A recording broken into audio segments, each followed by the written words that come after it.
नमस्कार, मैं अंजलि मिश्रा। स्वागत है आप सभी का द न्यूज में। आपको बता दें कि बीएसएनएल की टाटा के साथ बड़ी डील की खबर सामने आ रही है। अब गांव में भी मिलेगा फास्ट इंटरनेट। जियो और एयरटेल की बड़ी टेंशन, सस्ते होंगे रिचार्ज। उसी के साथ आपको बता दें कि कांग्रेस दूसरी तरफ झूठ फैला रही है कि बीएसएनएल को कांग्रेस काल में यूपीए सरकार के दौरान प्रॉफिट हुआ था और बीजेपी की सरकार के दौरान लॉस हुआ है, जिसकी सच्चाई भी सामने आ गई है। क्या है पूरा माजरा, आइए विस्तार से जान लेते हैं। तो भारत में प्राइवेट रिचार्ज और सिम कंपनियों ने अपने प्लान के रेटों में 3 जुलाई से बढ़ोतरी की है। इसका सीधा असर आम व्यक्तियों की जेब पर पड़ा है।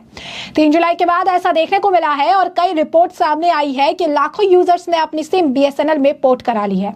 भारत में जब से जियो और एयरटेल कंपनी के रिचार्ज महंगे हुए हैं, तब से टेलीकॉम की दुनिया में बीएसएनएल का नाम एक बार फिर से सुना जाने लगा है। इसी के बीच बीएसएनएल और टाटा कंपनी के डील की खबर सामने आई है। टाटा कंसल्टेंसी सर्विस यानी टीसीएस भारत संचार निगम लिमिटेड यानी बीएसएनएल के बीच लगभग 15,000 करोड़ रुपए की डील तय हुई है। इस डील में भारत के 4G नेटवर्क को मजबूत करने के देश के कोने कोने यानी दूर दराज तक पहुंचाया जाएगा। इसी के साथ कंपनियां 5G नेटवर्क को अपनी तैयारी से लेकर शुरू करने की बात कह रही है। आज के समय में भारत में 4G इंटरनेट सर्विस में जियो और एयरटेल का कब्जा माना जाता है, लेकिन अगर बीएसएनएल को मजबूत हो गया तो यह जियो और एयरटेल की टेंशन बढ़ सकती है। बीएसएनएल और टाटा भारत के करीब 4 रीजन में डेटा सेंटर बन रहा है, जो कि भारत के 4G इंफ्रास्ट्रक्चर को बनाने में मदद करेगा। इसी के साथ बीएसएनएल की ओर से देश भर में 9,000 से ज्यादा 4G नेटवर्क को लगाया गया है, जिसे कंपनी जल्द ही 1 लाख करने की बात कह रही है। 1,000 गांव तक पहुंचा दिया जाएगा फास्ट इंटरनेट। तो बीएसएनएल और टीसीएस से मिलाकर भारत के करीब 1,000 गांव तक 4G इंटरनेट सर्विस को पहुंचा दिया है और इसके आने वाले दिनों में भारत के फास्ट स्पीड इंटरनेट सर्विस देखने को मिल सकती है। इस समय देश में 4G इंटरनेट सर्विस में जियो और एयरटेल का राज चल रहा है। अगर देश में बीएसएनएल मजबूत होता है तो देश के लोगों को सस्ता और फास्ट इंटरनेट मिलने लगेगा। बीएसएनएल के 700 रुपए वाले प्लान में 300 दिनों की वैलिडिटी भी देखने को मिल रही है। अगर आप भी किफायती दामों में लंबी वैलिडिटी चाहते हैं तो अभी बीएसएनएल के इन पैक्स को जो है आप लाभ उठा सकते हैं, क्योंकि जिसमें काफी, अगर आप कहेंगे कि चेंजेस देखने को मिला है। बीएसएनएल ने अपने करोड़ों यूजर्स के लिए अपनी जो है पैक्स की लिस्ट में 797 रुपए का प्लान ऐड किया। आपको इस पैक में 365 डेज की लंबी वैलिडिटी मिलती है। 797 रुपए वाले बीएसएनएल रिचार्ज प्लान में 365 दिनों के लिए अनलिमिटेड लोकल एसटीडी और रोमिंग कॉल की सुविधा मिलती है। इस प्लान से रिचार्ज करने वाले यूजर्स को 2GB हाई स्पीड डेटा और प्रतिदिन 100 जो है SMS भी मिलते हैं। इस मामले को लेकर जो है कांग्रेस द्वारा झूठ फैलाया जाने लगा। क्या झूठ फैलाया जाने लगा? उनके द्वारा यह कहा गया कि जो यूपीए सरकार थी उस दौरान काफी ज्यादा प्रॉफिट हुआ था और जो बाकी, अगर कहेंगे दूसरी सरकार के वक्त जो है लॉस हुआ था।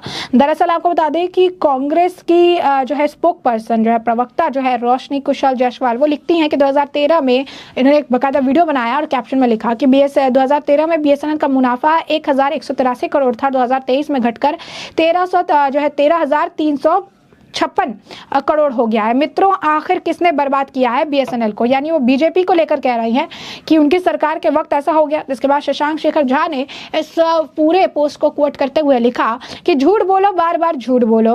रोशनी कुशल का यही काम है। 2013 में बीएसएनएल 10,163 करोड़ के मुनाफे में नहीं, बल्कि 14,969 करोड़ के घाटे में थी। 2023 में बीएसएनएल 13,356 करोड़ के घाटे में नहीं, बल्कि 8,161 करोड़ के घाटे में थी। सरकार को संज्ञान लेना चाहिए और कांग्रेसियों पर कार्रवाई करनी चाहिए। यानी इन्होंने फेक खबर फैलाई, झूठ फैलाया कि बीएसएनएल को प्रॉफिट हुआ था यूपीए सरकार के दौरान और लॉस हो गया मोदी सरकार के दौरान। आपको बता दें कि बीएसएनएल को लेकर प्रधानमंत्री नरेंद्र मोदी ने भी सबके सामने पोल खोली थी, जब उन्होंने लोकसभा में जमकर कांग्रेस को निशाना साधा था और कहा था कि कांग्रेस ने कहा कि हमने पीएसयू बेच दिए, पीएसयू डुबा दिए। भांति भांति की बातें यहाँ पर कही गई और वरिष्ठ लोगों तक ने ऐसा कहा। याद कीजिए कि बीएसएनएल एमटीएनएल को बर्बाद करने वाली कौन है? कौन था? कौन सा कालखंड था जब बीएसएनएल और एमटीएनएल बर्बाद हो चुके थे?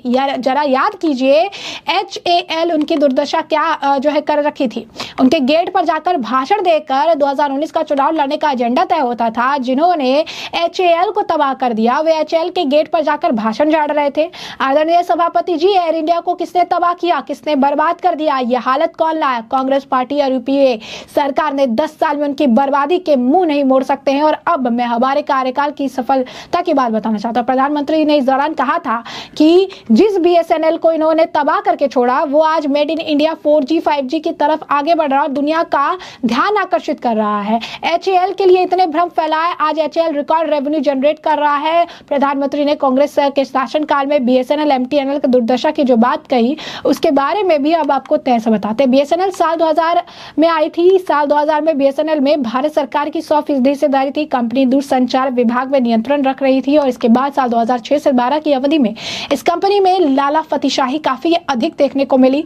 BSNL में टेंडर की प्रक्रिया पूरी होने में ही महीने लग जाते थे। इस अवधि में कंपनी की बाजार में हिस्सेदारी में गिरावट आई और प्राइवेट प्लेयर काफी आगे निकल गए।